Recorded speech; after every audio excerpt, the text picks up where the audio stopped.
The adventure that began as a small journey with a humble hobbit ultimately grows into a conflict that could determine the future of Middle-earth. The dragon has been defeated, rival armies are gathering, and Bilbo Baggins is forced to make a decision that could change the course of everything. This is the concluding chapter of the Hobbit trilogy, The Hobbit, The Battle of the Five Armies, 2014, presented by M Cinema Reviews. Directed by Peter Jackson, The Hobbit, The Battle of the Five Armies is a high-fantasy adventure film based on J.R.R. Tolkien's classic 1937 novel The Hobbit. The screenplay was written by Fran Walsh, Philippa Boyens, Peter Jackson, and Guillermo del Toro. It follows the Desolation of Smaug and brings the three-part adaptation to its conclusion, while also leading into Jackson's The Lord of the Rings trilogy. The story follows Bilbo Baggins and Thorin Oakenshield's company of dwarves after they finally reach the Lonely Mountain and gain access to its enormous treasure. Their victory, however, creates a new struggle as men, elves, and dwarves all have competing claims to the wealth, while the orc leader Azog the Defiler prepares a massive assault. The movie features Martin Freeman, Ian McKellen, Richard Armitage, Evangeline Lilly, Luke Evans, Lee Pace, Benedict Cumberbatch, Ken Stott, Aidan Turner, Dean O'Gorman, Billy Connolly, Graham McTavish, James Nesbitt, Stephen Fry, and Ryan Gage. Several well-known actors also return, including Cate Blanchett, Ian Holm, Christopher Lee, Hugo Weaving, and Orlando Bloom.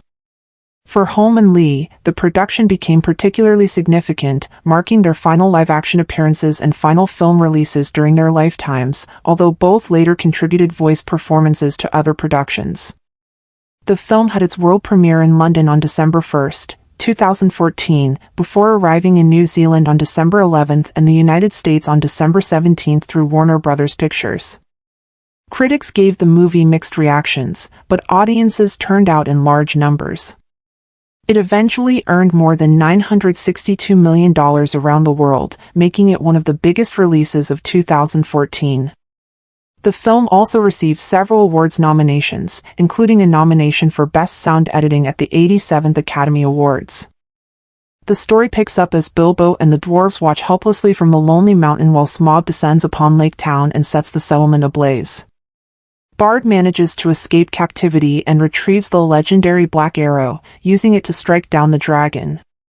Smaug's enormous body crashes into Lake Town, killing the master and several of his followers as they attempt to escape with their possessions. With the town devastated, Bard takes responsibility for the survivors and guides them toward the ruins of Dale. Inside the Lonely Mountain, Thorin now possesses the treasure he has spent so long seeking, but instead of enjoying his victory, he becomes consumed by his desire to find the Arkenstone. Unknown to Thorin, Bilbo has already discovered the precious jewel and secretly keeps it. When Thorin learns that the survivors of Lake Town have taken shelter in Dale, he orders the entrance to the mountain sealed, refusing to share the treasure. Meanwhile, at Dol Guldur, Galadriel, Elrond, and Saruman arrive to rescue Gandalf. Together, they confront the dark forces surrounding the fortress and face the mysterious, shadowy presence of Sauron. After the confrontation, Sauron is driven away toward the east, but the danger is far from over. Azog continues preparing his massive orc army for war and orders his son Bolg to travel to Mount Gundabad to bring additional troops. Legolas soon discovers that Bolg's forces are growing stronger, supported by brutal orc berserkers and enormous bats. As tensions rise around the Lonely Mountain, Thranduil arrives in Dale with an army of elves. His goal is to recover the treasure that once belonged to the Elven Kingdom. Bard approaches Thorin and asks for the gold that had previously been promised to the people of Lake Town, but Thorin refuses to honor the agreement. Gandalf attempts to warn the leaders that Azog's army is approaching, but Thranduil refuses to take the warning seriously. Desperate to prevent a war between the different factions, Bilbo secretly hands the Arkenstone to Thranduil and Bard so they can use it as leverage during negotiations with Thorin. However, Thorin refuses to surrender any of the treasure. When Bilbo confronts him about his growing obsession with gold, Thorin becomes furious and nearly attacks him. Gandalf steps in before the situation becomes deadly. Just as the dwarves, elves, and men appear ready to fight one another, Thorin's cousin Dain arrives with a dwarven army. Before the conflict between the allied groups can begin, however, Azog's orc army appears on the battlefield. The arrival of their common enemy forces the dwarves, elves, and men to put aside their differences and stand together against the orcs. Bard takes his people back toward Dale to defend them, while Thorin finally breaks free from the greed that had taken control of him. Regaining his courage and sense of honor, he leads his company into the battle. Thorin, along with Dwalin, Fili, and Kili, travels toward Ravenhill with the intention of confronting Azog directly.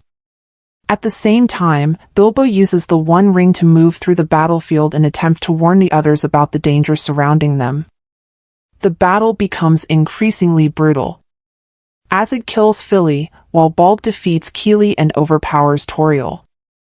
Legolas confronts Balg in a fierce struggle, ultimately defeating him.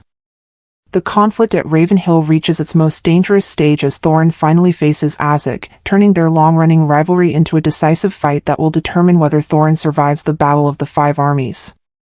As the battle reaches its final stages, the arrival of the Great Eagles, accompanied by Radagast, helps turn the fight against the orcs. Thorin eventually confronts Azog over the Arkenstone, but although he defeats his enemy, he suffers a fatal wound. Before his death, Thorin reconciles with Bilbo, putting aside their earlier conflict and acknowledging the friendship they shared. Elsewhere, Tauriel mourns the loss of Kili, while Thranduil recognizes Legolas's abilities and advises him to search for a northern ranger known as Strider. With the battle over, Dain becomes the new king under the mountain. Bilbo then prepares to leave Middle-earth with Gandalf and return to the Shire. During their journey, Gandalf realizes that Bilbo possesses the One Ring and expresses his concern about it. Bilbo insists that he no longer has the ring, pretending that it has been lost. When Bilbo finally reaches Hobbiton, he discovers that his belongings are being auctioned because everyone assumed he had died during his long absence. He interrupts the sale, reclaims his possessions, and settles back into his peaceful life at Bag End. However, he secretly keeps the mysterious ring he brought home. 6 decades later, an elderly Bilbo prepares to celebrate his 111th birthday, and he is delighted when Gandalf arrives to join him. The moment connects Bilbo's peaceful life in the Shire with the much larger adventure that will eventually lead into the events of The Lord of the Rings. Peter Jackson's The Hobbit, The Battle of the Five Armies, released in 2014, serves as the dramatic conclusion to the Hobbit trilogy and completes one of the most ambitious fantasy productions ever attempted. As a prequel to The Lord of the Rings, the movie required a large and talented ensemble capable of bringing Tolkien's world to life while maintaining continuity with the characters and performances established in the earlier films. The casting of The Battle of the Five Armies was an enormous undertaking. The production featured hundreds of credited performers, along with numerous additional actors and background performers who helped populate the battlefields, kingdoms, and settlements of Middle-earth. The filmmakers had to balance familiar faces from the previous movies with new performers who could introduce important characters and add another dimension to the final chapter. The returning cast members were particularly important because audiences had already developed strong connections with their characters. Their performances had to bring the individual stories to satisfying conclusions while also fitting naturally into the larger narrative that would eventually lead to The Lord of the Rings. The result was an ensemble that combined established performers, returning favorites, and new additions to create the massive world required for the story's final conflict. At the center of the entire trilogy is Martin Freeman's portrayal of Bilbo Baggins. His casting was one of the most important choices made for the production because he had to portray a younger Bilbo while remaining believable as the same character previously played by Ian Holm in The Lord of the Rings. Freeman's performance worked because he captured both sides of Bilbo's personality. At the beginning of his journey, Bilbo is a comfort-loving hobbit who prefers an ordinary life in the Shire. As the story progresses, however, he gradually becomes more courageous, resourceful, and willing to stand against powerful enemies. Freeman was able to communicate this transformation without losing the humor and vulnerability that made Bilbo relatable. His background in comedy and drama also gave the character a distinctive personality. His experience in productions such as The Office and Sherlock helped him balance quick humor with more serious emotional moments. Bilbo could appear confused or frightened one moment and then demonstrate remarkable courage the next. By the time of the Battle of the Five Armies, Freeman's Bilbo has completed the transformation that began at the start of the trilogy. He is no longer simply a reluctant traveler caught up in someone else's adventure. He has become someone capable of challenging Thorin, protecting his friends, and making difficult moral choices even when doing so puts him in danger. His performance ultimately provides the emotional link between the enormous fantasy conflicts surrounding him and the quieter hobbit life he longs to return to. The casting of Martin Freeman ultimately proved to be an excellent decision. Throughout the trilogy, he successfully showed Bilbo's transformation from a sheltered hobbit who enjoys the comfort of Baggins into a courageous individual capable of challenging powerful rulers and confronting terrifying creatures. His ability to develop believable relationships with the other performers was especially important, with his scenes alongside Richard Armitage's Thorin providing some of the story's strongest emotional moments. Ian McKellen's return as Gandalf was one of the most important links between The Lord of the Rings and the Hobbit films. Having already established the character over several movies, McKellen brought years of experience and a deep understanding of Gandalf's personality to the role.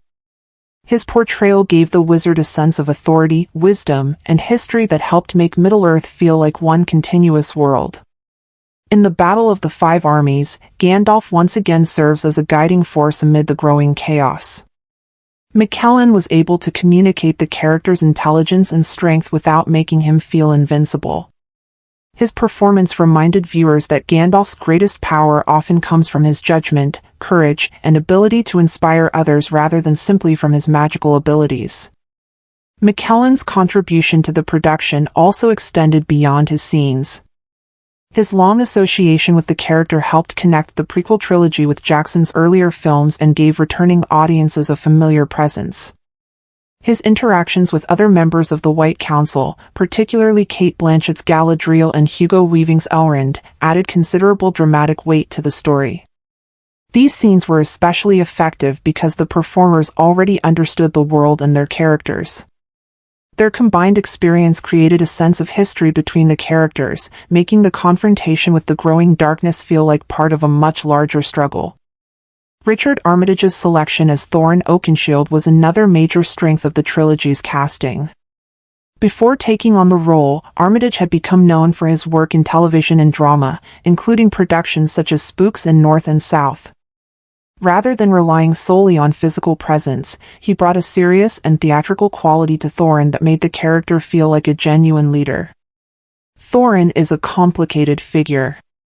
He is courageous, proud, determined, and deeply devoted to reclaiming his homeland, but his ambition and obsession with the treasure eventually begin to consume him. Armitage successfully portrayed these contradictions, allowing audiences to understand why Thorin could inspire loyalty while also making destructive decisions. His performance reaches its emotional peak in the Battle of the Five Armies. As Thorin falls deeper under the influence of his obsession, Armitage conveys his character's psychological decline through changes in his voice, expressions, posture, and behavior. When Thorin eventually recognizes his mistakes and chooses to fight alongside his people, the transformation feels earned because of the gradual development established throughout the trilogy. His relationship with Bilbo is equally important. The friendship between the two characters develops from suspicion and disagreement into genuine loyalty, and Freeman and Armitage created convincing chemistry throughout that progression. Their final conversations are particularly powerful because they bring an emotional conclusion to one of the trilogy's central relationships. Armitage also brought an imposing physical presence to Thorin. His posture and controlled movements helped establish him as a warrior and future king, while his quieter performances revealed the vulnerability hidden beneath that authority. The decision to cast a performer with a strong dramatic background rather than relying purely on an action-oriented actor allowed Thorin's story to retain its emotional depth. The larger company of 13 dwarves was another major casting achievement. Each performer had to make his character recognizable despite the size of the ensemble, while also creating the impression that these characters had spent years traveling, fighting, and living together.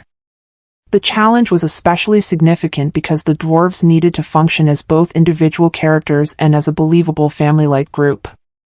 Throughout the Battle of the Five Armies, the ensemble casting becomes particularly important because the dwarves are no longer simply traveling companions. They are fighting for their homeland and standing beside Thorin during the decisive battle. Their shared history gives the final conflict greater emotional significance, making the fate of the company feel personal rather than simply another part of the larger war. Every performer in the dwarf company contributed a different personality, appearance, and performance style, which helped make the group feel like a genuine band of warriors rather than a collection of similar characters. The filmmakers also had to think carefully about how the actors would work together because the strength of the dwarves depended heavily on their relationships with one another. Ken Stott's portrayal of Balin brought a sense of wisdom and emotional balance to Thorin's company. As one of the oldest and most experienced dwarves, Balin naturally became a trusted advisor and a calming influence whenever tensions began to rise. Stott, whose career included television and British dramatic productions, gave Balin a warm, paternal quality that made his loyalty to Thorin especially convincing. His performance became particularly meaningful as Thorin's obsession with the treasure intensified. Balin understands that his king is changing, yet he remains determined to reach him and remind him of the person he once was. Stott's restrained approach made these moments more effective because Balin's concern came across as genuine rather than exaggerated. Graham McTavish gave Dwalin a very different energy. Where Balin represented wisdom and patience, Dwalin embodied strength, loyalty, and the warrior spirit of the company. McTavish's powerful physical presence and deep voice immediately established him as one of Thorin's most formidable followers. His experience with action-oriented roles helped him handle the physical demands of the character, including the numerous battle sequences. At the same time, McTavish avoided turning Dwalin into a one-dimensional fighter. His performance communicated the deep bond between Dwalin and Thorin, making it clear that his loyalty came from years of friendship and shared hardship. The younger members of the company were represented by Aidan Turner as Keely and Dean O'Gorman as Philly. Their casting added a youthful quality to the dwarf company while giving the trilogy some of its most important emotional and romantic elements. Turner's Keely is energetic, confident, and adventurous, with his skills as an archer distinguishing him from many of the other dwarves. Turner also brought considerable charisma to the role, making Keely easy for audiences to connect with. His relationship with Tauriel added another emotional dimension to his character and became one of the trilogy's major personal storylines. O'Gorman's Philly, meanwhile, carries the responsibility of being Thorin's heir. His character combines the qualities of a loyal brother, capable warrior, and potential future leader. O'Gorman effectively communicated Philly's affection for his family while also suggesting that he could one day become a respected king. Their performances were especially important during the final battle because the audience had watched both characters develop across the trilogy. The filmmakers needed actors who could portray the close relationship between the brothers while still giving each character a distinct identity. Turner and O'Gorman achieved that balance, making their eventual fates emotionally significant. The elven characters brought an entirely different visual and dramatic quality to the film. Their casting required performers who could convey elegance and authority while also handling the demanding physical choreography of the action sequences. The returning actors also had the additional responsibility of connecting the events of The Hobbit with the world audiences already knew from The Lord of the Rings. Orlando Bloom's return as Legolas was an unusual but strategically important casting decision. Legolas does not appear in Tolkien's original The Hobbit novel, but bringing Bloom back provided a direct connection to Jackson's earlier trilogy and allowed the filmmakers to expand the elven storyline. Bloom had to return to a character he had first played more than a decade earlier. His physical preparation was therefore an important part of the performance. Extensive stunt work, combat choreography, and physical training allowed him to perform the spectacular movements associated with Legolas, resulting in several of the film's most memorable action sequences. His interactions with Lee Pace's Thranduil also added more substance to his role. These scenes showed the complicated relationship between father and son while helping explain some of the qualities that would eventually define Legolas in The Lord of the Rings. The filmmakers also made careful adjustments to Bloom's appearance so that the character would fit naturally into the earlier timeline. Although this version of Legolas is younger than the one audiences later encounter in The Lord of the Rings, Bloom's performance hints at the experiences that will eventually shape him. His return therefore functions not only as fan service but also as a bridge between the two trilogies. The creation of Tauriel was one of the more debated choices in the trilogy because the character was not part of Tolkien's original novel. Evangeline Lilly was selected to bring this new elven warrior to life, adding a female perspective to a largely male-centered group of characters. Lilly, already recognized for her work on Lost, brought a combination of physical strength and emotional sensitivity to the role. Tauriel is presented as a highly capable fighter, but her importance goes beyond her combat abilities. Her relationships with Kili and Legolas allow the character to explore themes of loyalty, love, duty, and conflict between personal feelings and the expectations of elven society. Her action performance was particularly important because Tauriel needed to stand convincingly beside experienced warriors such as Legolas. Lilly's athletic ability helped make her combat scenes believable, while her dramatic performance gave the character an emotional dimension that extended beyond the action sequences. Although Tauriel's inclusion remained controversial among some Tolkien fans, Lilly's performance helped establish her as a distinct character within Jackson's adaptation. Her grief and emotional reaction during the final stages of the battle also give the conclusion a more personal perspective, particularly through her relationship with Kili. Evangeline Lilly's casting also helped the trilogy expand its female representation while contributing to the emotional storyline involving Kili. Her previous experience in action-oriented television prepared her for the demanding physical work required by the role, including combat choreography and stunt-heavy sequences. At the same time, her dramatic abilities allowed her to portray Tauriel's struggle between her responsibilities as an elf warrior and the personal feelings that increasingly challenge her sense of duty. Lilly's work becomes particularly important during the film's emotional climax. Tauriel experiences profound grief and loss, and Lilly communicates that pain without losing the character's strength. Her performance allows Tauriel to function as more than an action character, giving the audience a personal perspective on the consequences of the battle. Lee Pace brought a commanding presence to Thranduil, the king of the woodland realm. His tall stature, controlled manner, and theatrical background made him well suited to portraying an elven ruler who could appear both elegant and intimidating. Pace avoided presenting Thranduil as a simple villain.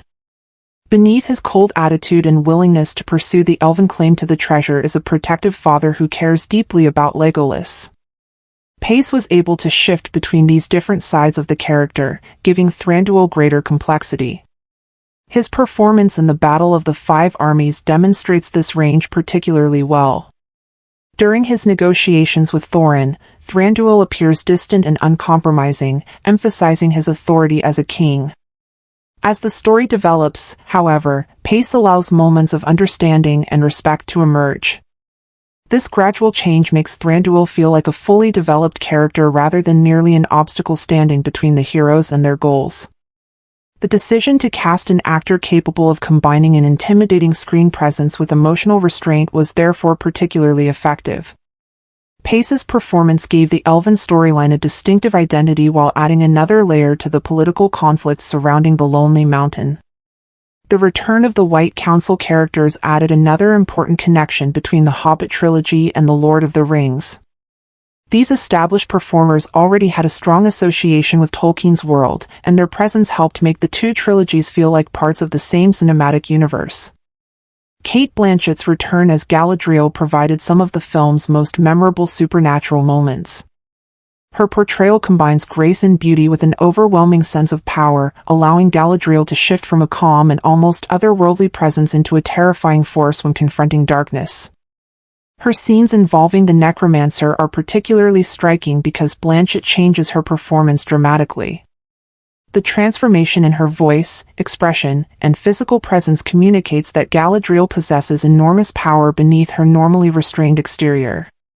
Blanchett's involvement also gave the production additional prestige. She had already established Galadriel as one of the most recognizable figures in Jackson's Middle-earth films, so her return strengthened the connection between the new trilogy and the earlier movies. Her performance also reinforced the idea that the conflict surrounding the dwarves and the Lonely Mountain is only one part of a much larger struggle against the forces of darkness. Hugo Weaving's return as Elrond similarly helped maintain continuity between the two trilogies. As one of the most respected elven leaders in Middle-earth, Elrond provides knowledge, authority, and historical perspective during the White Council sequences. Weaving's distinctive voice and control performance style made Elrond immediately recognizable. Rather than portraying the character as simply powerful, he emphasized Elrond's intelligence and concern about the growing threat to Middle-earth. His scenes with Galadriel, Gandalf, and Saruman also benefited from the experience of the returning cast. The performers already understood the personalities and relationships of their characters, allowing the White Council sequences to feel like an extension of the world established in The Lord of the Rings. Christopher Lee's appearance as Saruman carries a special significance because it became one of his final performances as the character. Lee had already created an unforgettable version of Saruman in The Lord of the Rings, and his return gave the character additional historical weight. Even with relatively limited screen time, Lee's commanding voice and presence made Saruman feel important. His performance captured the character's confidence and authority while also reminding audiences of the darker path he would eventually take. In retrospect, Lee's participation gives the film an additional emotional dimension. His return allowed audiences to see one final performance from an actor who had become deeply associated with Tolkien's cinematic world. It also helped connect the events of The Hobbit with the larger story that follows in The Lord of the Rings, making his appearance feel like both a continuation and a farewell. The veteran actor's willingness to return to the role despite his age reflected his remarkable commitment to Tolkien's world and Peter Jackson's filmmaking vision.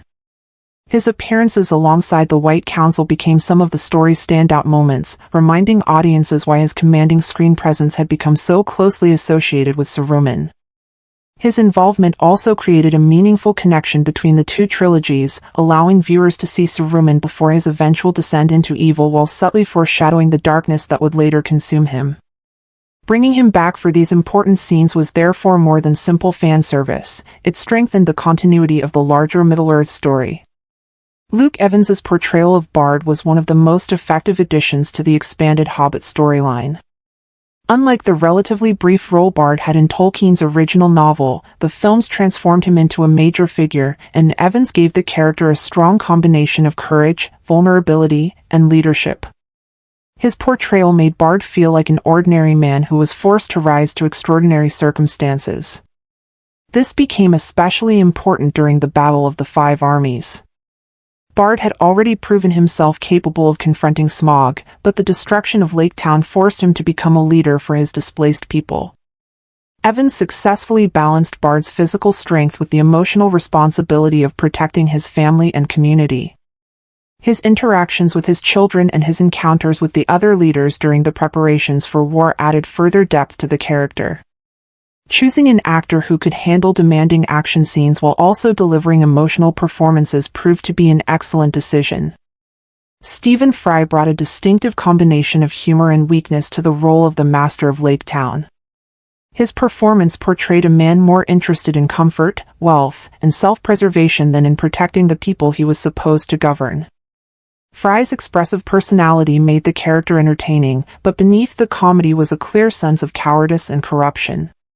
His presence also served an important purpose within the story. While characters such as Bard represented courage and responsibility, the Master embodied selfishness and political incompetence.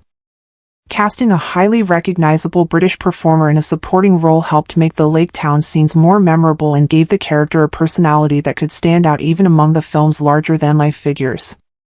The production also devoted considerable attention to the ordinary residents of Lake Town. A large group of local performers and extras helped create the impression of a genuine community rather than a collection of background characters. Their clothing, reactions, and interactions conveyed the difficult conditions in which the people lived, while their hopes for a safer and more prosperous future gave the town an emotional purpose. These characters were important because they grounded the fantasy in human experiences. Their fear, desperation, and determination made the destruction of Lake Town feel more personal and gave the enormous battles that followed greater emotional significance. Benedict Cumberbatch taking on two major roles was one of the production's most distinctive casting decisions. His deep, controlled voice and ability to project menace made him particularly effective as Smaug, while his performance as the necromancer gave the mysterious villain an entirely different form of darkness.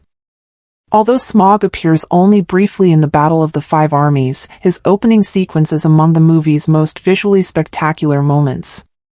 Cumberbatch's vocal work and motion capture performance helped give the dragon a personality that was intelligent, arrogant, and deeply threatening rather than simply monstrous. His portrayal of the necromancer, meanwhile, added another dimension to the White Council storyline and reinforced the growing presence of an ancient evil. Using the same performer for both characters also demonstrated how much the production valued strong vocal and physical performances when creating its digital villains. Cumberbatch's involvement helped make both antagonists distinctive and memorable. Manu Bennett brought a powerful physical presence to Azog, the film's principal orc antagonist. With his experience in action-oriented roles and his imposing appearance, Bennett was well suited to the demanding motion capture performance required for the character. His portrayal gave Azog a threatening combination of brutality, determination, and relentless aggression. Through Bennett's performance, Azog became more than a conventional enemy.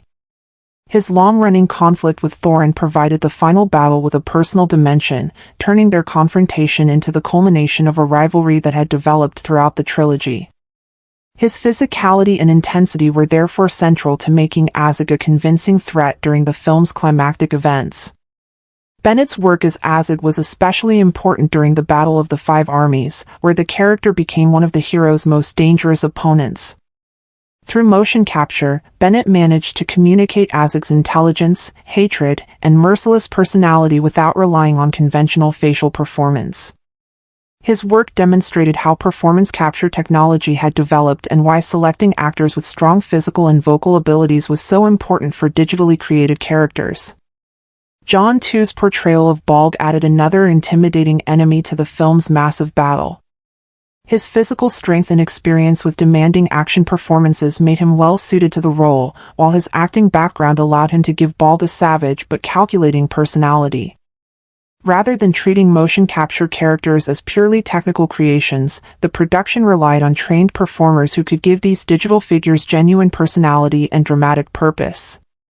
Bolg's presence during the climactic fighting helped increase the sense of danger surrounding the heroes. His confrontations with the protagonists added another layer of tension to the battlefield and ensured that the action contained personal stakes alongside the enormous scale of the war. Billy Connolly brought considerable personality to the role of Dane Ironfoot, the powerful dwarf leader who commands the warriors of the Iron Hills. Connolly's performance gave Dane a mixture of authority and comedy. Although the character was an experienced warrior and an important military leader, Connolly's personality prevented him from becoming another overly serious figure.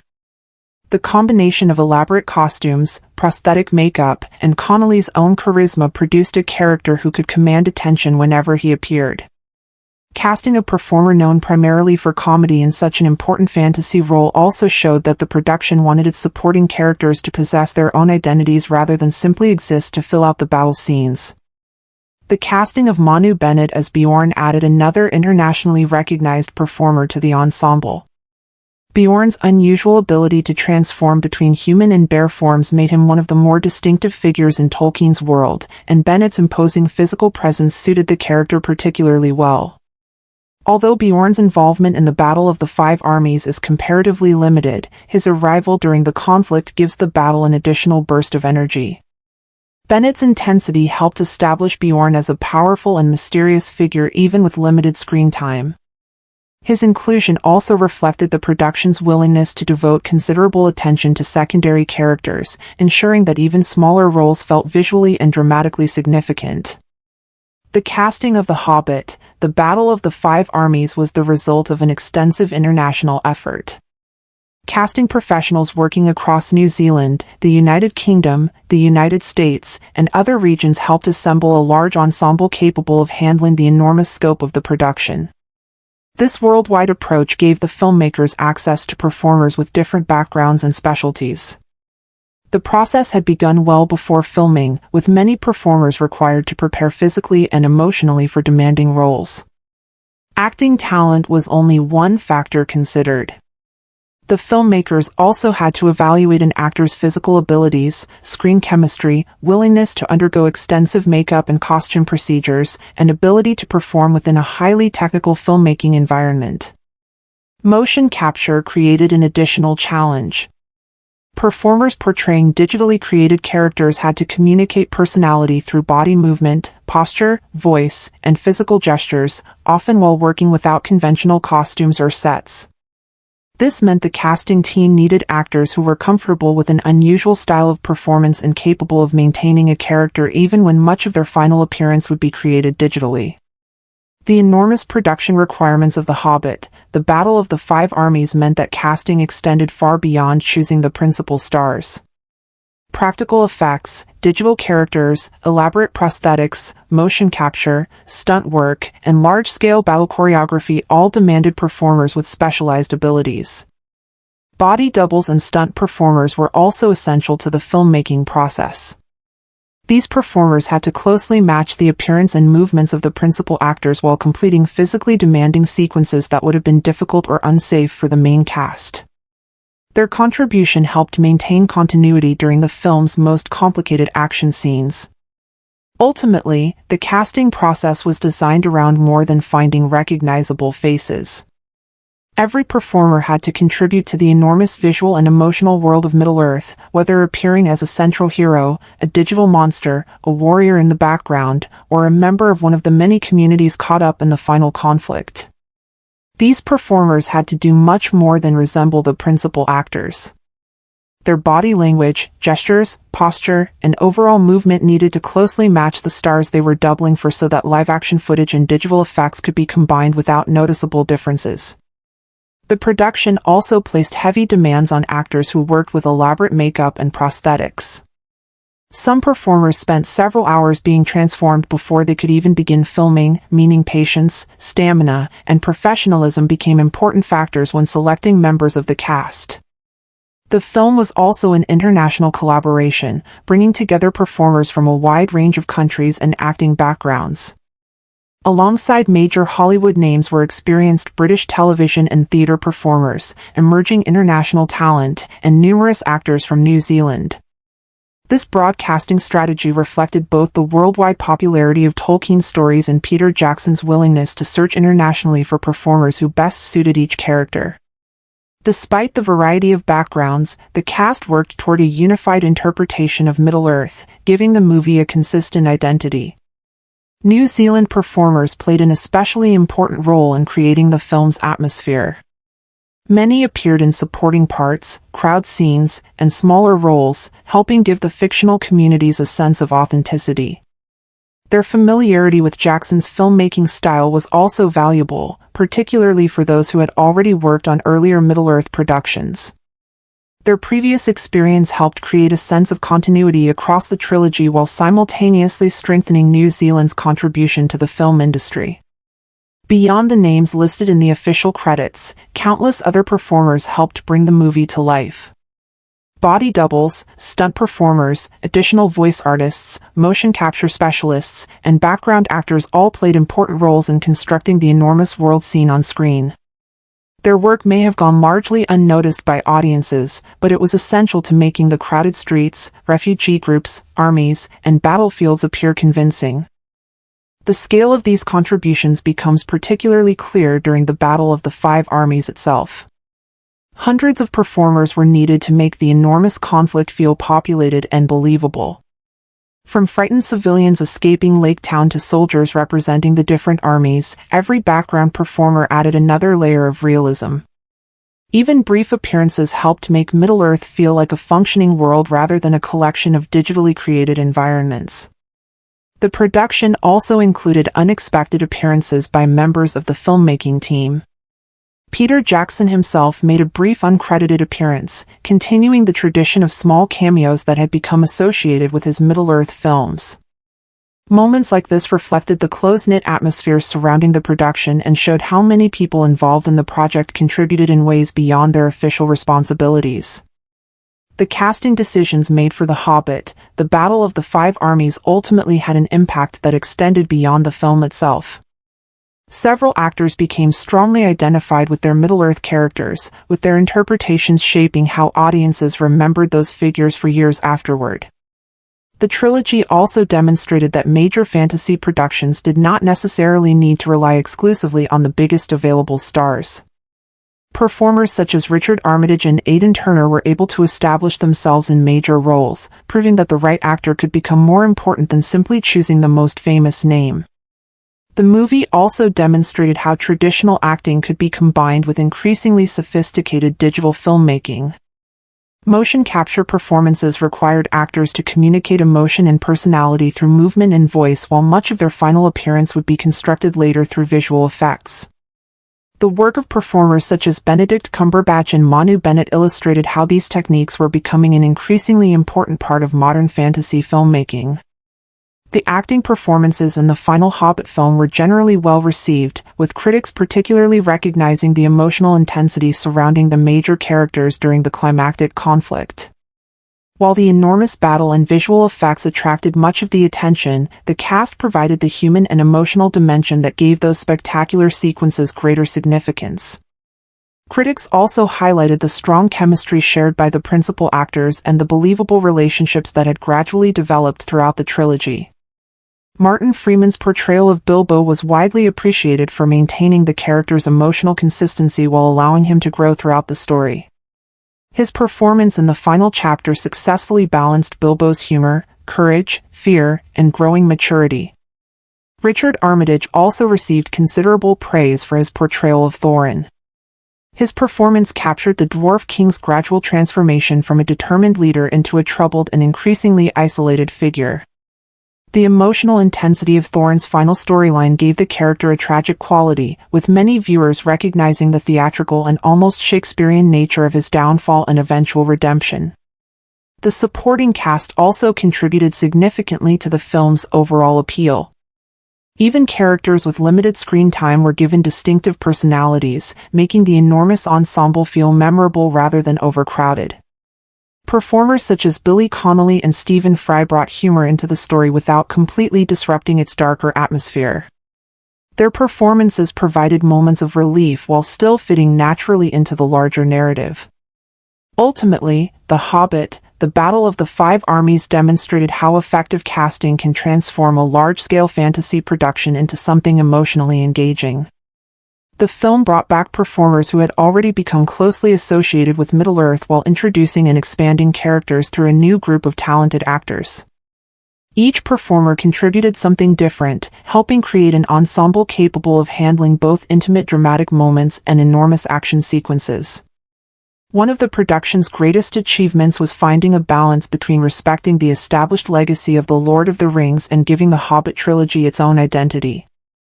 The actors needed to make their characters feel connected to Tolkien's larger world while still developing individual personalities and relationships.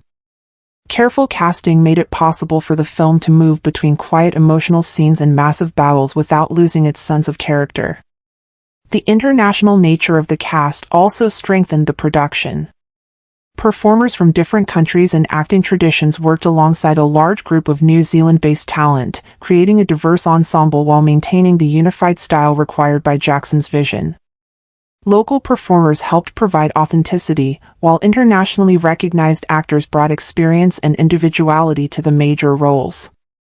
The film also demonstrated how dramatically the casting process had changed because of modern filmmaking technology. Motion capture, prosthetic makeup, digital characters, stunt work, and other technical demands required performers to possess abilities that went beyond traditional acting. Actors had to understand how their physical movements, voices, and expressions would eventually be transformed through visual effects. The successful combination of these techniques with conventional performances showed how fantasy filmmaking had entered a new stage. Most importantly, the casting fulfilled the central purpose of the entire production, giving Tolkien's characters a convincing life on screen. The performers did more than simply recreate familiar names from the source material. They gave the characters distinct emotions, personalities, conflicts, and relationships that allowed audiences to become invested in their journeys. The impact of these performances continued beyond the film itself. Several members of the cast became permanently associated with their Middle-earth characters, while the trilogy helped raise the profiles of actors who later continued to successful careers in film and television. The production also demonstrated the importance of combining experienced stars with emerging talent and specialized performers. As the concluding chapter of Peter Jackson's Middle-earth saga, the film represented the culmination of years of casting, preparation, character development, and technical experimentation. Its enormous ensemble had to carry a story filled with legendary figures, personal rivalries, political conflicts, and a massive final war. The casting choices helped bring all of these elements together and gave the conclusion its emotional foundation. Today, The Hobbit, The Battle of the Five Armies, released in 2014, remains notable not only for its enormous battles and visual spectacle but also for the performers who helped complete the journey through Middle-earth. The film demonstrates that even the largest fantasy productions depend on finding the right actor for each character. When casting, performance, visual effects, and direction work together successfully, fictional characters can become memorable figures that remain with audiences long after the final scene has ended. The Hobbit, The Battle of the Five Armies serves as the dramatic conclusion to Peter Jackson's ambitious three-film adaptation of J.R.R. Tolkien's famous fantasy story. Released in 2014, the movie brought the Hobbit trilogy to an end and, at the same time, completed Jackson's remarkable 13-year cinematic journey through Middle-earth. That journey had begun with the hugely successful The Lord of the Rings trilogy and eventually expanded into a 6-film saga. Because of that history, the final Hobbit installment carried enormous expectations. Audiences were not simply waiting for another fantasy adventure, they were watching the closing chapter of one of the most influential cinematic fantasy franchises ever produced. The film also provides an interesting example of modern blockbuster filmmaking, particularly when it comes to adapting a relatively short literary work into a huge cinematic experience. With a runtime of approximately 144 minutes, the movie placed far greater emphasis on warfare, action, and the dwarves' struggle than its predecessors. Its title accurately reflected the movie's central spectacle, as enormous armies collide around the lonely mountain in a battle that pushed digital effects, large-scale choreography, and modern fantasy filmmaking technology to impressive extremes. The road to this final installment began when the original Hobbit project changed dramatically in scope. Jackson's adaptation had initially been planned as 2 movies, but that approach was abandoned when the filmmakers announced in July 2012 that the story would instead become a trilogy. This decision transformed the structure of the project and gave the final movie considerably more room to develop the massive conflict that would eventually become its defining feature. Jackson's reasoning behind the expanded format was closely connected to his desire to create a stronger connection between The Hobbit and The Lord of the Rings. A third film provided additional space to explore the wider history of Middle-earth and incorporate material from Tolkien's supplementary writings, including information found in the appendices of The Return of the King. These additional sources allowed the filmmakers to explore events and characters that were only briefly mentioned or completely absent from the original Hobbit narrative. Creating the final film was therefore a complicated balancing act. Jackson and his creative team had to preserve the important elements of Tolkien's story while also bringing the character journeys from the previous 2 movies to a satisfying conclusion. At the same time, the film needed to function as a convincing lead-in to The Lord of the Rings. The visual language, atmosphere, mythology, and historical references all had to connect naturally with the trilogy that audiences already knew. Expanding the project into 3 films also gave Jackson, Fran Walsh, Philippa Boyens, and Guillermo del Toro greater freedom to develop material beyond Tolkien's relatively concise original narrative. Several relationships and conflicts were expanded considerably for the movies. Characters such as Tauriel received much larger roles, while the interactions between the dwarves and elves were developed into major emotional and political storylines. The growing tension between different groups surrounding the Lonely Mountain also helped create the conditions for the enormous confrontation that would dominate the final installment. Another important decision during production involved the movie's title.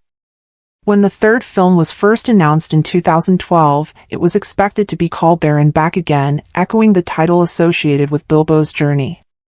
However, that name was eventually reconsidered. In 2014, Jackson announced that the film would instead be titled The Battle of the Five Armies, a name that more accurately represented the direction of the final chapter. The change made sense within the structure of the trilogy. The phrase There and Back Again had worked particularly well when imagining the entire journey as one complete adventure, but by the third movie, Bilbo had already reached the Lonely Mountain in the previous installment. The final chapter was no longer primarily about traveling there and returning home. Instead, its central focus had become the enormous conflict surrounding the mountain, making the Battle of the Five Armies a much more fitting description. Once the structure and title were established, production teams began preparing for the enormous battle sequences that would dominate much of the movie's later sections. These scenes required extensive planning because they involved multiple armies, large numbers of performers, elaborate sets, digital environments, practical effects, and complex visual effects work. The filmmakers had to coordinate all of these elements carefully so that the battle would feel like a coherent event rather than simply a collection of disconnected action scenes. Jackson and his creative team faced the enormous task of designing a war that involved several distinct forces, including dwarves, elves, men, orcs, and a variety of fantastical creatures. Each group needed its own visual identity, weapons, combat techniques, and battlefield behavior. Making all of these forces appear believable within the same conflict required extensive preparation. Storyboards, pre-visualization, choreography, costume planning, weapon construction, creature development, and visual effects work all had to be coordinated long before cameras began capturing the final scenes. The filming of the Battle of the Five Armies was closely connected to the production of the entire Hobbit trilogy. Rather than treating each movie as a completely separate production, Jackson adopted a large-scale filming strategy that allowed material for all three installments to be captured within an interconnected schedule. This approach helped the production manage its enormous resources, but it also created additional challenges because the cast and crew had to move between different storylines, locations, and stages of character development. Most of the trilogy was filmed in New Zealand, taking advantage of the country's dramatic landscapes that had already become closely associated with Jackson's version of Middle-earth. The production also made extensive use of studio facilities around Wellington, where large sets and controlled environments could be constructed. For the final film, these facilities became particularly important because many of the battle sequences required carefully controlled combinations of physical sets, digital backgrounds, motion capture performances, and practical effects. The battle scenes demanded an extraordinary level of coordination. Hundreds of extras and performers had to move according to carefully planned choreography while interacting with physical props, sets, weapons, creatures, and visual effects. Camera crews also needed to capture the action in ways that would leave enough flexibility for digital artists to expand the environments later. Jackson relied on different camera setups depending on the requirements of each sequence, including equipment designed for fast-moving shots and moments that would later be presented in slow motion. The production also had to account for Jackson's use of a higher frame rate presentation. Shooting at 48 frames per second required greater attention to detail because the increased clarity could reveal aspects of makeup, costumes, sets, and visual effects that might be less noticeable at conventional frame rates. As a result, the filmmakers had to make sure that every element appearing in front of the camera was sufficiently detailed and convincing. Managing the huge ensemble cast presented another major logistical challenge. The production brought back performers from the earlier Hobbit films while also incorporating actors who had appeared in the original Lord of the Rings trilogy. Coordinating performers such as Ian McKellen, Orlando Bloom, Cate Blanchett, and Christopher Lee alongside the large group of dwarf actors and newer cast members required carefully organized schedules. Scenes could not always be filmed in straightforward story order, so the actors and filmmakers had to remain flexible throughout production. The dramatic scenes demanded a different kind of preparation. Moments involving major deaths, personal conflicts, and emotional farewells required the actors to maintain continuity with character developments that had unfolded across several films. Richard Armitage's portrayal of Thorin was particularly demanding because his character moves from determined leadership into obsession and psychological instability before eventually finding clarity. Jackson needed those changes to feel gradual and believable, which meant giving considerable attention to Armitage's performance during the character's most intense scenes. The production also continued the tradition of including small cameos and appearances by people connected to the filmmaking team.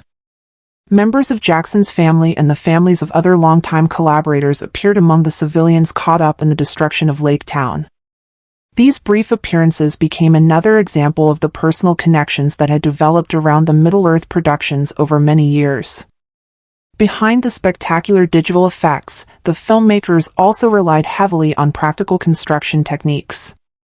Miniatures, detailed physical sets, forced perspective photography, and carefully built environments remained important parts of Jackson's visual approach.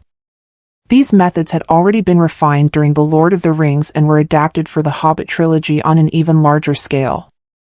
Locations such as the interior of Erebor, the ruined city of Dale, and the various battlefield environments required extensive set construction and detailed design. Physical structures gave actors something tangible to interact with while also providing visual effects artists with realistic reference points when extending the environments digitally. This combination of practical craftsmanship and computer-generated imagery helped create the enormous scale of Middle-earth while keeping the locations grounded in physical detail. The post-production stage of the Battle of the Five Armies became one of the most demanding parts of the entire project. Because the movie depended so heavily on digital creatures, enormous armies, destroyed landscapes, and large-scale battles, the visual effects teams had to combine live-action material with computer-generated imagery in a way that felt natural and convincing. Every major sequence required numerous layers of effects, animation, compositing, lighting, and environmental work before it could reach its final form. Weighted Digital, which had been closely involved with Jackson's Middle-earth films for years, handled much of the extensive visual effects work. Its artists were responsible for creating enormous groups of digital soldiers, fantastical creatures, environments, weapons, destruction, and other elements that would have been impossible to film practically at the required scale. The battle sequences were especially challenging because thousands of individual digital characters needed to appear as though they were fighting simultaneously. Rather than making every figure behave identically, the effects teams used sophisticated crowd systems and varied animations to give the armies a greater sense of individuality and realism. Another major challenge involved converting motion capture performances into convincing digital characters. Benedict Cumberbatch's performance as Smaug, for example, had to be transformed into a gigantic dragon while preserving the personality and intensity he had provided through his physical and vocal work. The same principle applied to characters such as Azog Bolg, whose performances had to survive the transition from actors on a motion capture stage into fully digital orc warriors. Visual effects artists carefully combined the recorded movements with facial animation, creature design, lighting, textures, and digital environments to make the characters appear physically present within the live-action world. Color and visual grading were also important in shaping the final movie. The filmmakers wanted the film to remain visually connected to the earlier Hobbit installments while giving the final chapter a noticeably heavier and more serious atmosphere.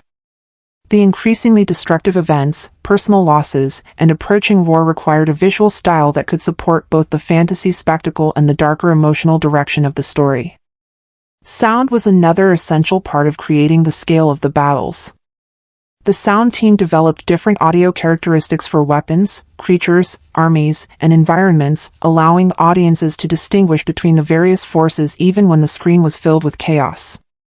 Massive clashes between armies, the cries of soldiers, the sounds of weapons, and the roars of creatures were layered together with digitally processed recordings to create a powerful and immersive soundscape. Editing the movie presented its own difficulties. The story had to move between several groups of characters while also maintaining momentum during lengthy battle sequences. Jackson and his editors needed to balance large-scale action with quieter scenes involving personal decisions, deaths, reunions, and character resolutions. With a runtime of around 144 minutes, the film had to give enough attention to the major storylines while preventing the numerous characters and conflicts from overwhelming the central narrative. Howard Shore returned to compose the music for the final chapter, providing the concluding musical voice of Jackson's Middle-earth saga. His score for the movie served as both a continuation of the themes established throughout the Hobbit trilogy and a connection to the musical world he had created for The Lord of the Rings. This made the soundtrack particularly important because the final film needed to sound like the end of one story while also leading naturally toward the events audiences already knew from the earlier trilogy. Shore introduced additional musical ideas for the final movie, including material associated with Dane Ironfoot's forces, the orc stronghold of Gundabad, and the dwarves as they prepared for the coming conflict. The music connected these new elements with the larger collection of themes that had developed across the 6 films. The musical identity of Gundabad was especially distinctive.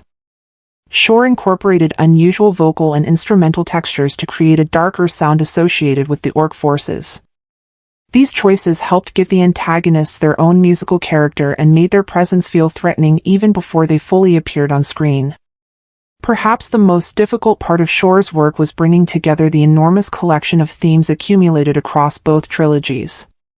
Characters, races, locations, friendships, rivalries, and moments of triumph all had established musical identities by this point.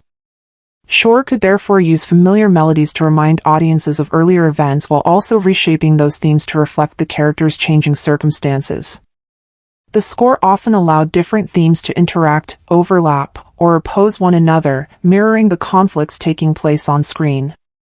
Heroic motifs could appear alongside darker musical ideas, while themes associated with different races could converge as their characters prepared to face a common enemy. In this way, the music became more than background accompaniment, it functioned as another layer of storytelling, reflecting the political tension, personal struggles, tragedy, and eventual resolution that shaped the film's final act. The orchestration was overseen by Conrad Pope, with James Sizemore also contributing to the conducting and orchestral work alongside Howard Shore's established musical team.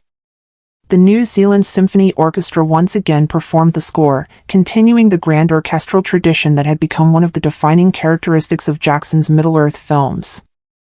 Shore also expanded the musical palette by incorporating 2 gamelan ensembles, whose unusual instruments introduced unfamiliar and atmospheric textures that suited the more mysterious and fantastical aspects of the story.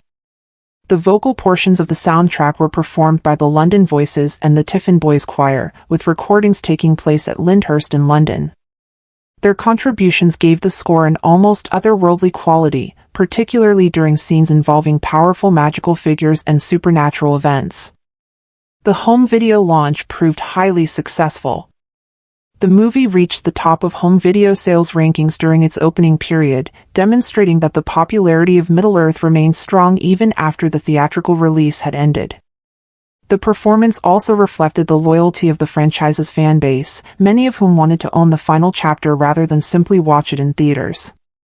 For collectors and longtime fans, the extended edition became an especially important release. The longer version arrived digitally on October 20, 2015, followed by physical editions on November 17. It included roughly 20 minutes of additional material along with newly arranged or expanded musical content. The extra footage provided more room for character interactions, extended portions of the battles, and additional moments that had been shortened or removed from the theatrical cut. The extended edition also attracted attention because of its stronger age classification in several territories. Some scenes contained more intense fantasy violence, resulting in stricter ratings than those given to the standard theatrical version. In the United States, it received an R rating for violence, while other countries applied their own higher age classifications. These decisions reflected the increased intensity of some of the added battle material. The additional release was also accompanied by a substantial collection of bonus features. Behind-the-scenes documentaries, production material, deleted scenes, galleries, and other extras gave viewers a closer look at how the enormous movie had been created. For fans, these materials were more than simple promotional additions, they provided a detailed record of the filmmaking process and helped document the end of Jackson's Middle-earth production era. Years later, the film received another major upgrade with its Ultra HD Blu-ray release. The format arrived in the United Kingdom on November 30th, 2020, followed by the United States on December 1st. The new edition gave home viewers access to a higher quality presentation designed for modern 4K televisions and home theater systems, allowing the film's landscapes, visual effects, costumes, and large-scale battles to be experienced with greater image quality. The 4K home media collection included both the theatrical and extended versions of all three Hobbit movies, presented in 4K resolution with HDR support. For fans of Jackson's Middle-earth films, this represented one of the most advanced home viewing editions available at the time. The decision to release the entire trilogy in such a comprehensive package reflected Warner Bros.' understanding of the franchise's dedicated fan base. It also fit the broader entertainment industry trend of offering premium editions with improved picture quality and substantial bonus material as physical media faced increasing competition from digital streaming and downloads. At the worldwide box office, The Hobbit, The Battle of the Five Armies proved to be a major commercial success. The film earned approximately $962 million globally, placing it among the biggest movies of 2014 and ranking behind only Transformers: Age of Extinction for the year. Although the final installment remained highly profitable, its performance also revealed some of the difficulties associated with concluding a long-running franchise and the increasingly important role of international markets in determining a blockbuster's overall earnings. In the United States and Canada, the film collected roughly $255 million. That figure made it the weakest-performing Hobbit movie in the North American market and also placed it below the other Middle-earth films released previously. Nevertheless, the result was still strong enough to make the movie one of the highest-grossing releases in North America during 2014. The numbers showed that despite signs of franchise fatigue, a substantial American audience remained interested in seeing Bilbo's story reach its conclusion. The film's early box office results demonstrated considerable interest from fans. It generated approximately $11.2 million from Tuesday night preview screenings, giving it one of the strongest preview performances of the year and surpassing the previous Middle-earth preview record established by the Desolation of Smaug. Its opening day, including those preview screenings, produced around $24.5 million. Over its first 5 days, the movie accumulated approximately $89 million in North America, giving it one of the strongest extended openings in the Hobbit series. However, the results were somewhat below the expectations of analysts who had anticipated an even larger debut. Its 3-day opening also failed to match the performances of the earlier installments. Several factors were considered responsible, including the possibility that some viewers had grown tired of the extended trilogy structure, increased competition during the holiday season, and the natural difficulty of maintaining enthusiasm for a franchise that was reaching its final chapter. International territories were ultimately responsible for the largest portion of the movie's worldwide earnings. Overseas audiences contributed hundreds of millions of dollars, and the film established strong opening results in a number of countries. Warner Bros. Records were reported in several markets, including Russia, Argentina, Sweden, and Finland, demonstrating the international popularity of Jackson's Middle-earth adaptation. European markets also delivered substantial results. Germany, France, and Spain each produced strong opening performances, helping establish the film as a major international release. These markets continued the pattern seen throughout the Hobbit trilogy, where audiences outside North America played a crucial role in determining the overall commercial strength of the films. China became one of the most important individual international markets for the movie. The film achieved a record opening for a Warner Bros. Release in the country, earning nearly $50 million during its first weekend. Its eventual Chinese total reached more than $120 million, making China one of the most valuable territories for the final Hobbit installment. Other major markets also contributed significantly to the worldwide total. The United Kingdom and Ireland generated more than $60 million, while Australia contributed roughly $27 million. Together with the film's performance across Europe, Asia, and other territories, these results demonstrated how dependent modern fantasy blockbusters had become on audiences outside their domestic markets. The film also showed strong staying power after its opening. In North America, it remained at the top of the box office for 3 consecutive weekends despite competition from new releases. Its international performance was even stronger, with the movie holding the #1 position across overseas markets for several weeks.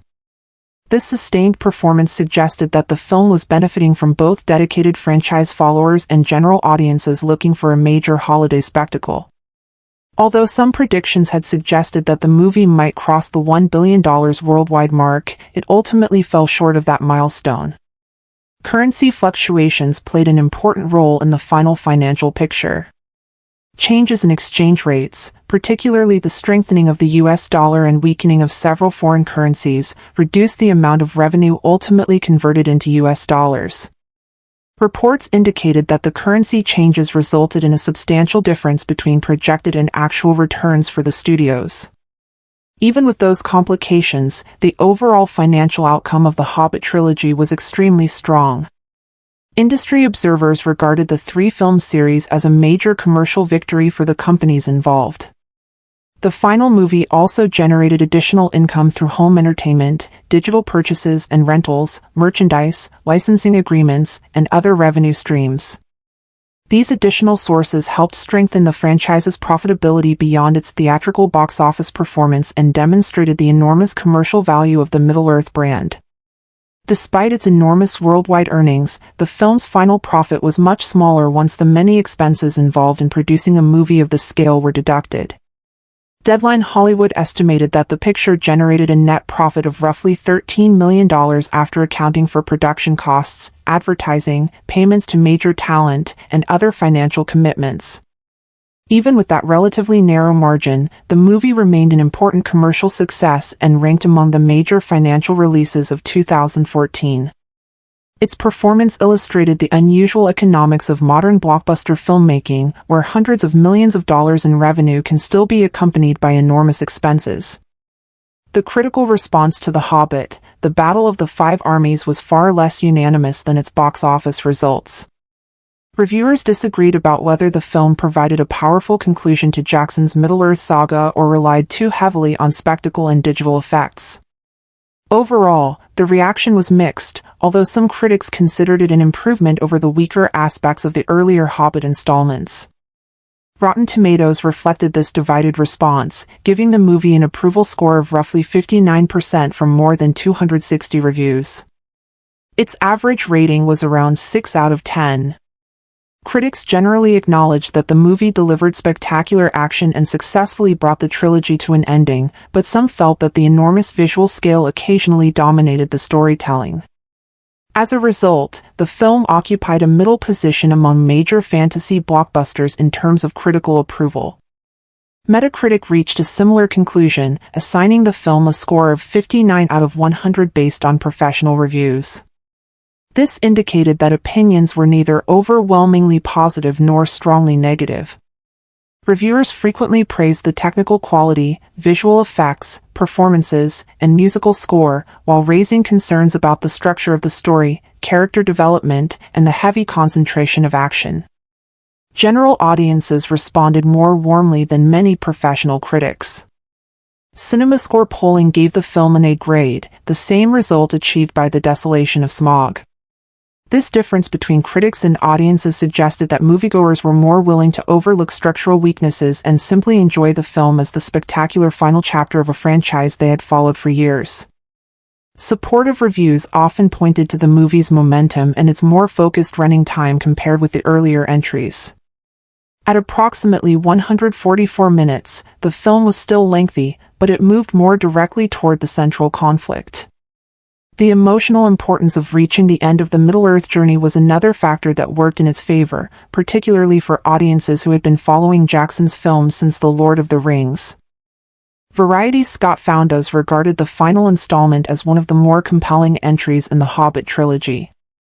He also emphasized its darker visual and emotional atmosphere, noting that the movie carried a much heavier tone as the various characters moved toward war, loss, and destruction. The comparatively shorter length was viewed as another advantage because it helped maintain the film's momentum. Todd McCarthy of The Hollywood Reporter took a broader view of the production and recognized the extraordinary scale of Jackson's achievement. After 6 Middle-earth movies and more than a decade of filmmaking, Jackson had completed a cinematic undertaking of enormous size and ambition. McCarthy considered the final Hobbit film highly entertaining when judged within the context of the entire saga. Andrew Pulver of The Guardian provided another relatively balanced assessment. He regarded the movie as an appropriate conclusion to the expanded Hobbit series while also considering the wider cultural importance of Jackson's Tolkien adaptations. Whatever the disagreements over individual films, the 6-movie project had played a major role in bringing Tolkien's fictional world to an enormous global audience.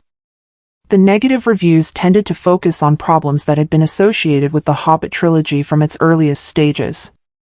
Some critics believed that Tolkien's comparatively compact children's story had been stretched too far across 3 lengthy films. Others argued that the extensive computer-generated imagery and prolonged combat sequences sometimes overwhelmed the characters and weakened the narrative rhythm. Alonso Durald of The Wrap was particularly critical of the movie's excesses. His concerns included the extended battles, sudden resolutions, romantic storylines, and moments that appeared designed primarily for longtime fans. From this perspective, the film represented the tendency of modern franchise blockbusters to prioritize spectacle and fan service over a more disciplined narrative. Tim Roby of the Daily Telegraph expressed similar reservations, suggesting that the movie sometimes felt like a collection of large action moments rather than a story building naturally toward a powerful conclusion. His criticism reflected a broader concern among reviewers that the scale of the spectacle did not always correspond with the strength of the underlying plot. BBC critic Nicholas Barber offered a more balanced opinion. He acknowledged that Jackson had successfully created connections between The Hobbit and The Lord of the Rings while also recognizing the remarkable technical accomplishment behind the movie. However, he felt that the storytelling suffered from extended battle material and stretches where the narrative offered relatively little development beyond the ongoing conflict. Even many of the film's harsher critics admitted that its production craftsmanship was impressive. The visual effects, digital creatures, environments, costumes, cinematography, sound design, and large. The debate surrounding the movie also became part of a larger conversation about modern franchise filmmaking and the difficulties of adapting famous literary material for contemporary audiences. One of the most frequently discussed issues was Jackson's decision to transform The Hobbit from a 2-film project into a trilogy. Some critics believed the expanded format gave the filmmakers valuable room to explore Middle-earth, while others felt that the original story did not contain enough material to justify such a large cinematic expansion. This disagreement became one of the defining arguments surrounding the trilogy as a whole. Even though the critical response was mixed, the movie still received recognition during awards season. It earned an Academy Award nomination for Best Sound Editing at the 87th Academy Awards and was also acknowledged by several critics groups and industry organizations. Among those recognizing aspects of the production were the Broadcast Film Critics Association, the Heartland Film Festival, the Phoenix Film Critics Society, and the Hollywood Makeup Artist and Hairstylist Guild. These nominations and honors reflected the technical strength of a production that involved enormous amounts of visual effects, sound work, makeup, costumes, and digital character creation. Ultimately, the reaction to the Battle of the Five Armies captured the complicated legacy of Peter Jackson's return to Middle-earth. Critics could disagree about the storytelling and the decision to expand Tolkien's relatively short novel, but there was widespread acknowledgement of the enormous technical achievement involved. The movie represented the conclusion of one of the most ambitious fantasy filmmaking projects ever attempted, combining live-action performances with digital environments, motion capture, elaborate practical effects, and large-scale battle choreography. As the final chapter of the Hobbit trilogy and the 6th installment of Jackson's Middle-earth saga, the movie had an unusually difficult responsibility. It needed to resolve the storylines developed across 3 Hobbit films while also connecting them with the world audiences had already experienced in The Lord of the Rings. At the same time, it had to satisfy longtime Tolkien fans, supporters of Jackson's earlier movies, and general audiences looking for a large-scale fantasy adventure. From a production standpoint, the movie demonstrated the enormous possibilities of modern blockbuster filmmaking. The development process involved major changes to the structure of the trilogy, while filming required complex sets, large ensembles, practical effects, motion capture, and carefully choreographed action. Post-production then expanded the footage through sophisticated visual effects, digital environments, creature animation, sound design, editing, and music. Although reviewers remained divided, the movie's commercial performance and audience response showed that it successfully connected with a large portion of its intended audience. Its worldwide box office total of roughly $962 million demonstrated that Middle-earth remained a powerful global franchise even after 6 films and more than a decade of cinematic storytelling. Its influence also continued through home media releases and later high-definition editions, allowing new audiences to discover the film while longtime fans could revisit it in expanded and improved formats. In that sense, the movie became more than simply the conclusion of a theatrical trilogy. It became part of a larger cinematic collection that continued to attract interest long after its original release. At its core, The Hobbit, the Battle of the Five Armies accomplished what it had been designed to do: bring Peter Jackson's Middle-earth journey to a definitive close.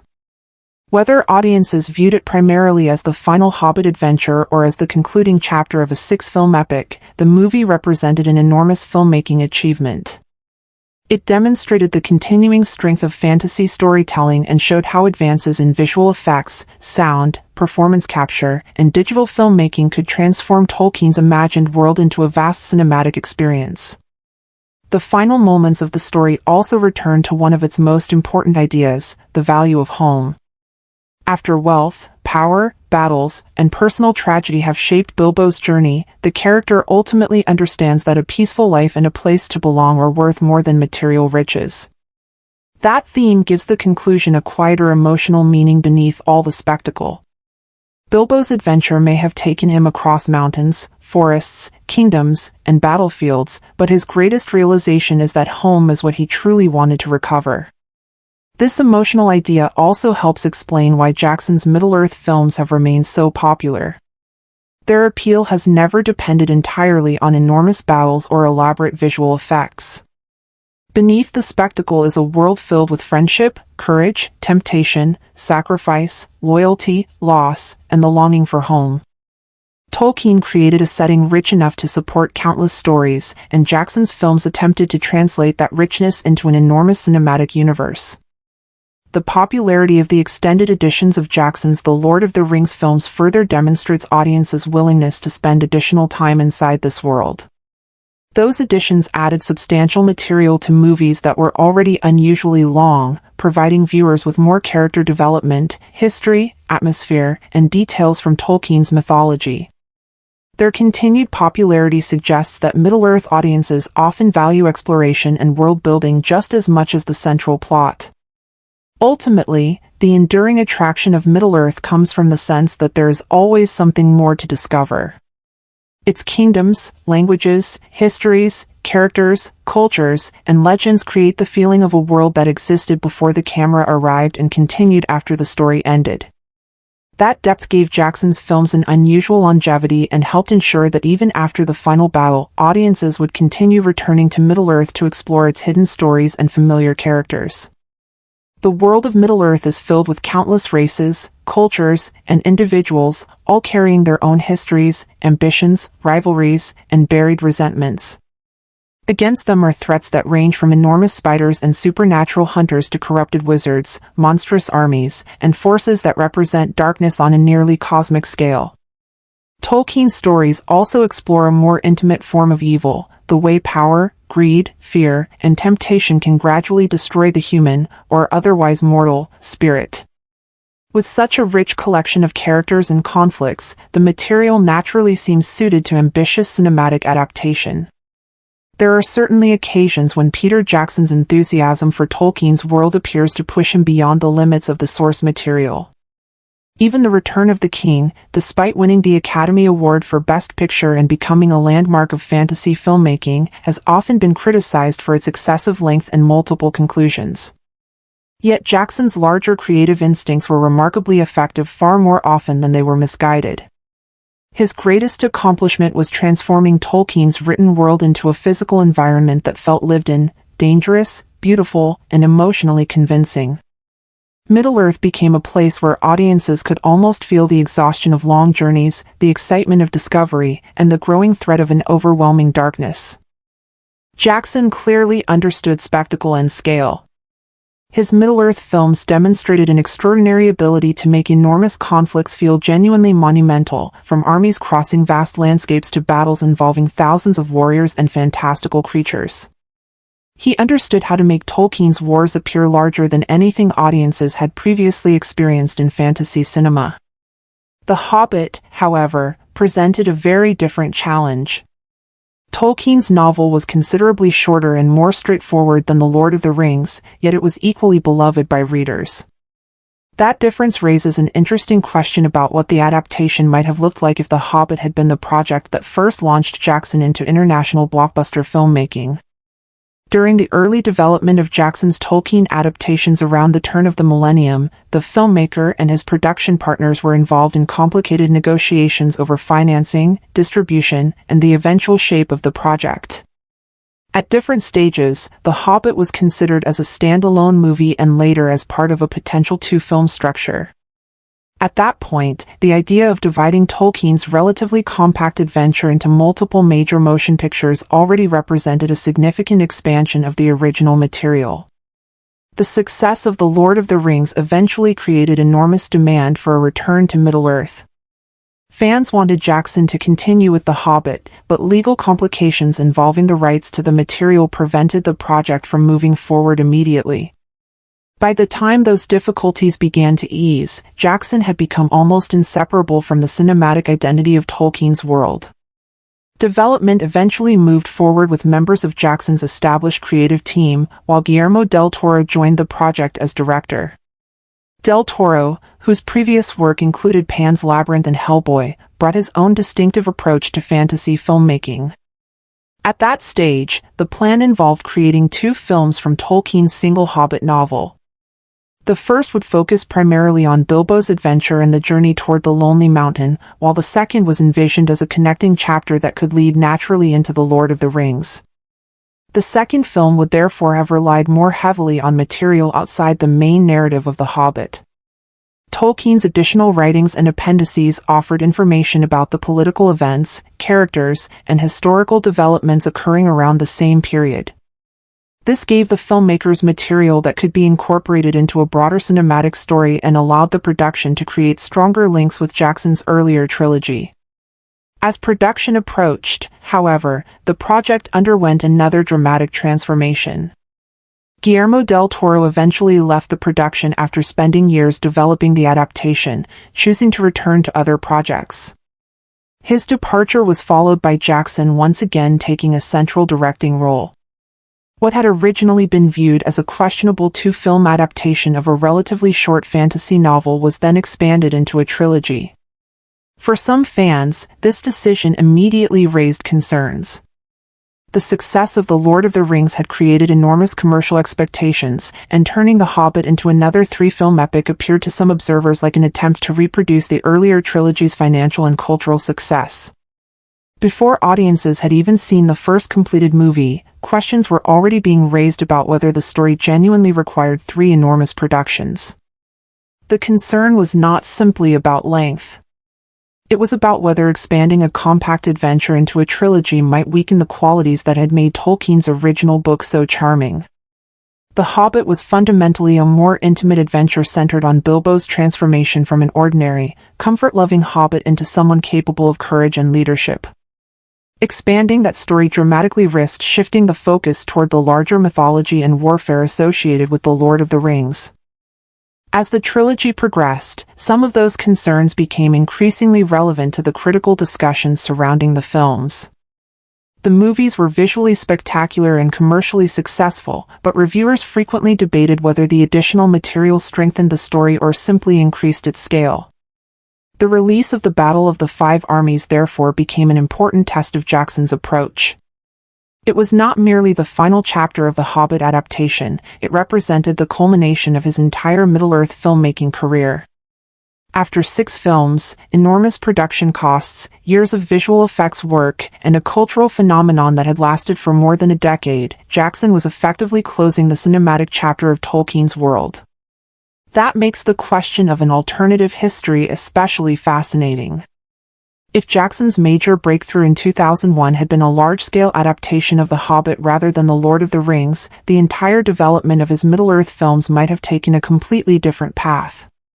The story could have been presented as a single adventure, perhaps preserving more of the intimate and whimsical qualities of Tolkien's original book. Alternatively, the success of such a film might have encouraged the studio to expand the concept into something much larger. A Hobbit film made before The Lord of the Rings would also have faced a different technological and cultural environment. Jackson's filmmaking team would not yet have had the enormous resources, established visual language, audience expectations, or production infrastructure that later became available to them. The movie might have been smaller in scale, more focused on Bilbo, and less concerned with establishing connections to a massive cinematic mythology. At the same time, it is difficult to imagine that such a film would have had exactly the same cultural impact as The Lord of the Rings. Jackson's breakthrough trilogy arrived at a moment when audiences were ready for an expansive fantasy epic, and its success transformed expectations for what the genre could accomplish. The Hobbit benefited enormously from that achievement, but it also inherited the pressure created by it. In that sense, the Battle of the Five Armies can be viewed as both the fulfillment of Jackson's Middle-earth vision and the consequence of its enormous success. The movie demonstrates what happens when a relatively modest literary adventure is expanded using the machinery of modern blockbuster cinema. The world becomes larger, the battles become more spectacular, and the mythology becomes deeper, but some of the simplicity that originally defined the story can become harder to preserve. Would a single adaptation of The Hobbit have been enough to establish Jackson as one of the defining filmmakers of his generation? It is difficult to know, but imagining a version of the project that remained a single 3-hour movie is certainly possible. What seems far harder to justify is the eventual decision to turn the relatively compact story into another enormous trilogy. Still, the criticism should not erase the fact that the Hobbit films contain genuine moments of cinematic excitement. Even when the overall structure feels overloaded, there are individual sequences, images, and technical achievements that surpass some of the strongest visual accomplishments of Jackson's earlier Middle-earth films. That contrast makes the weaknesses of the larger project even more frustrating. Jackson was hardly approaching the second Middle-earth trilogy without ambition. As director and creative leader, he appeared determined to take Tolkien's smaller adventure and reshape it into something broader, more dramatic, and more closely connected to the sweeping mythology of The Lord of the Rings. His obvious reference point was the enormous critical and commercial success of the earlier trilogy, much of which had been shaped by his own creative decisions. From that perspective, it is understandable that Jackson believed he could once again sustain a large-scale cinematic narrative across multiple films. With hindsight, however, the decision to expand the material so dramatically can appear overly confident. The biggest problem becomes especially clear when considering the title conflict at the center of the final film. In Tolkien's original novel, the Battle of the Five Armies occupies only a relatively small portion of the overall story. The movie bearing that title, however, has to sustain an entire feature-length narrative around an event that represents only a fraction of the source material. That leaves the film with an unusual structural challenge. It must transform a relatively brief episode into a massive cinematic centerpiece while simultaneously resolving numerous character arcs created or expanded across the previous 2 movies.